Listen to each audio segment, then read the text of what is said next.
Il-patronaġġ politiku m'għandux jinkludi id-diplomazija.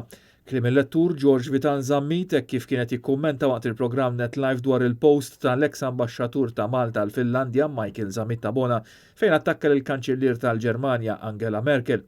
Fl-aħħar jiem Zammit-Tabona li nħatar ambaxxatur 7 snin ilu mill-gvern ta' Joseph Muscat qabbel lill-Kanċellier tal-Ġermanja mal-mexxej Nazzista Adolf Hitler.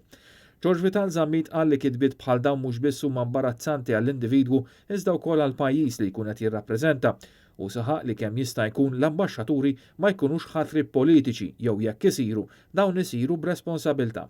Id-diplomazija ma tistax tkun lok għal patronaġġ.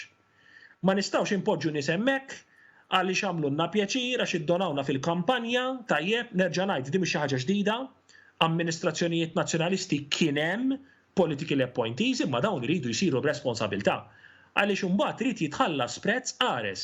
Kompla li fil-waqt li l-apoloġija immedjata mill-Ministeru aktarx sewwiet ħafna mill-ħsara, George Vital Zammit qal li din kienet kwistjoni li ma kellniex xirriduha u li bħala pajjiż ma naffordjawx innaffru plejer importanti fil-politika Ewropea bħalma hi l-Ġermanja.